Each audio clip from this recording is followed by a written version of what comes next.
Toby and the Great Fire of London by Margaret Nash and Jane Coates, and published by Franklin Watts. Toby was asleep after a long day's work. He lived above his master's shop in London. "Toby, get up!" shouted master.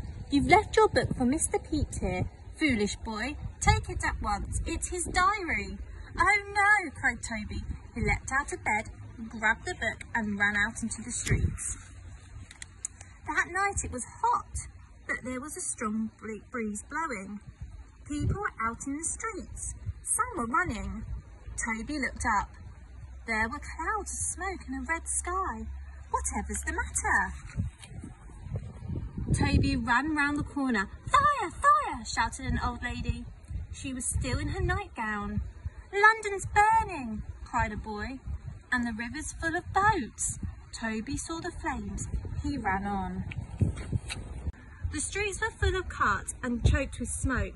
Toby pushed past the crowds of people. He must find Mr. Pepys. At last, Toby found Mr. Pepys's house and knocked on his door. But no one came. "Is anyone in?" cried Toby. No one answered. He climbed up on the wall. Up and up he went to the top. Then he saw a terrible sight, an arc of flame spreading all over the city of London. Toby turned round and saw Mr. Pepys putting bottles into a pit. Toby was so surprised he wobbled and had to jump from the wall. He landed by the pit, but the book landed in the pit. "Oh no!" cried Toby. "Hey, this pit is for my wine and cheese," said Mr. Pepys. "It's to keep them safe from the fire, and I don't want my diary stinking of cheese," he added. "Phew, that cheese really does pong," said Toby. Toby jumped down into the pit and got the book out for Mr. Pepys. "Look, lad, this fire looks bad," said Mr. Pepys. "We need to help stop it spreading. Follow me." Off they ran. By now, all the noisy, smoky streets were very busy. Toby and Mr. Pepys squeezed past the cow carrying children. They pushed past the bleating goats. They did not stop until they reached St. Paul's, people moving books out safely. In the distance, Toby could hear explosions. Houses were being blown up to stop the fire spreading. Boom, boom.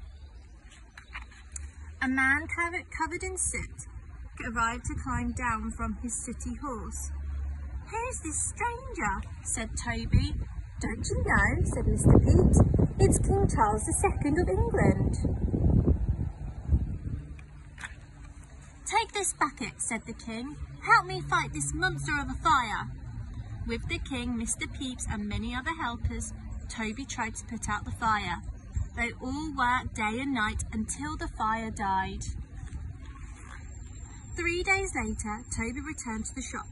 His master was amazed. "Oh, thank goodness you're back. I thought the fire had got you." "Not me, sir. I've been helping Mr. Pepys and the king," said Toby. "But I do need a good rest." "And a good wash too," said the master. The end.